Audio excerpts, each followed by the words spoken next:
नमस्कार दोस्तों, आज हम आपके लिए पहले स्वतंत्रता सेनानी की कहानी लेकर आए हैं जिनका नाम है तिलका मांझी। हालांकि 1857 की क्रांति से लगभग 80 साल पहले बिहार के जंगलों से अंग्रेजी हुकूमत के खिलाफ जंग छिड़ चुकी थी। इस जंग की चिंगारी फूकी थी एक आदिवासी नायक तिलका मांझी ने, जो असल मायनों में भारतीय स्वतंत्रता संग्राम के पहले क्रांतिकारी थे। भले ही हमें हमारे इतिहास में तिलका मांझी के योगदान का कोई खास उल्लेख न मिले, पर समय समय पर कुछ इतिहासकारों ने प्रथम स्वतंत्रता सेनानी का सम्मान किया है। कौन थे तिलका मांझी, कब और क्यों उन्होंने अपना बलिदान दे दिया? तिलका मांझी का जन्म 11 फरवरी 1750 को बिहार के सुल्तानगंज में तिलकपुर नामक गांव में एक संथाल परिवार में हुआ था। वैसे तो उनका नाम जबरा पहाड़िया ही था। तिलका मांझी यह नाम उन्हें ब्रिटिश सरकार ने दिया था। वे ग्राम के प्रधान थे, इसलिए उन्हें मांझी भी कहा जाता था। तिलका मांझी ने हमेशा से ही अपने जंगलों को लूटते और अपने लोगों पर अत्याचार होते हुए देखा था। गरीब आदिवासियों की भूमि, खेती, जंगली वृक्षों पर अंग्रेजी शासकों ने कब्जा कर रखा था। आदिवासियों और पर्वतीय सरदारों की लड़ाई अक्सर अंग्रेजी सत्ता से होती रहती थी, लेकिन पर्वतीय जमींदार वर्ग अंग्रेजी सत्ता का साथ देता था। धीरे धीरे इसके विरुद्ध तिलका आवाज उठाने लगे। उन्होंने अन्याय और गुलामी के खिलाफ जंग छिड़ी। तिलका मांझी राष्ट्रीय भावना जगाने के लिए भागलपुर में स्थानीय लोगों को सभाओं में संबोधित करते थे।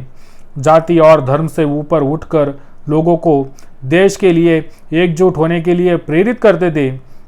साल 1770 में जब भीषण अकाल पड़ा, तब तिलका ने अंग्रेजी शासन का खजाना लूटकर आम गरीब लोगों में बांट दिया। उनके इन नेक कार्यों और विद्रोह की ज्वाला से और भी आदिवासी उनसे जुड़ गए। उन्होंने अंग्रेज और उनके चापलूस सामंतों पर लगातार हमले किए और हर बार तिलका मांझी की जीत हुई।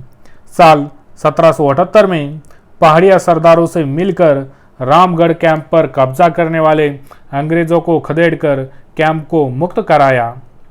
साल 1784 में उन्होंने भागलपुर पर हमला किया और 13 जनवरी 1784 में ताड़ के पेड़ पर चढ़कर घोड़े पर सवार अंग्रेज कलेक्टर ऑगस्टस क्लीवलैंड को अपने जहरीले तीर से मार गिराया। कलेक्टर की मौत से पूरी ब्रिटिश सरकार सदमे में थी। उन्होंने सपने में भी नहीं सोचा था कि जंगलों में रहने वाला कोई आम सा आदिवासी ऐसी हिमाकत कर सकता है। इसके बाद अंग्रेजों ने एड़ी चोटी का जोर लगा दिया, लेकिन वे तिलका को नहीं पकड़ पाए। ऐसे में अंग्रेजों ने अपनी सबसे पुरानी नीति फूट डालो और राज करो से काम लिया। ब्रिटिशों ने तिलका के समुदाय के लोगों को भड़काना और ललचाना शुरू किया। उनका यह फरेब रंग लाया और तिलका के समुदाय से ही एक गद्दार ने उनके बारे में सूचना अंग्रेजों तक पहुंचा दी। सूचना मिलते ही रात के अंधेरे में अंग्रेज सेनापति आयर कूट ने तिलका के ठिकाने पर हमला कर दिया। किसी तरह से वे बच निकले और उन्होंने पहाड़ियों में शरण लेकर अंग्रेजों के खिलाफ छापेमारी जारी रखी। ऐसे में अंग्रेजों ने पहाड़ों की घेराबंदी करके उन तक पहुंचने वाली तमाम सहायता रोक दी। इसकी वजह से तिलका मांझी को अन्न और पानी के अभाव में पहाड़ों से निकलकर लड़ना पड़ा और एक दिन वह पकड़े गए।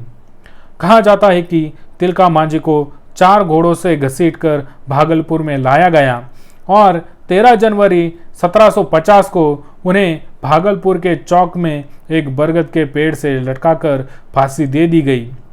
ब्रिटिश सरकार को लगा कि तिलका का ऐसा हाल देखकर कोई भी भारतीय फिर से उनके खिलाफ आवाज उठाने की कोशिश भी नहीं करेगा, पर उन्हें यह कहा पता था कि तिलका के बाद भी न जाने कितने आज़ादी के दीवाने हंसते हंसते अपनी भारत माता के लिए अपनी जान न्यौछावर कर देंगे। ऐसे थे हमारे तिलका मांझी, जिन्होंने भारत के स्वतंत्रता संग्राम में क्रांति की चिंगारी डाली। ऐसे वीर क्रांतिकारी को हमारा दिल से सलाम। जय हिंद, जय भारत, जय शिवराय।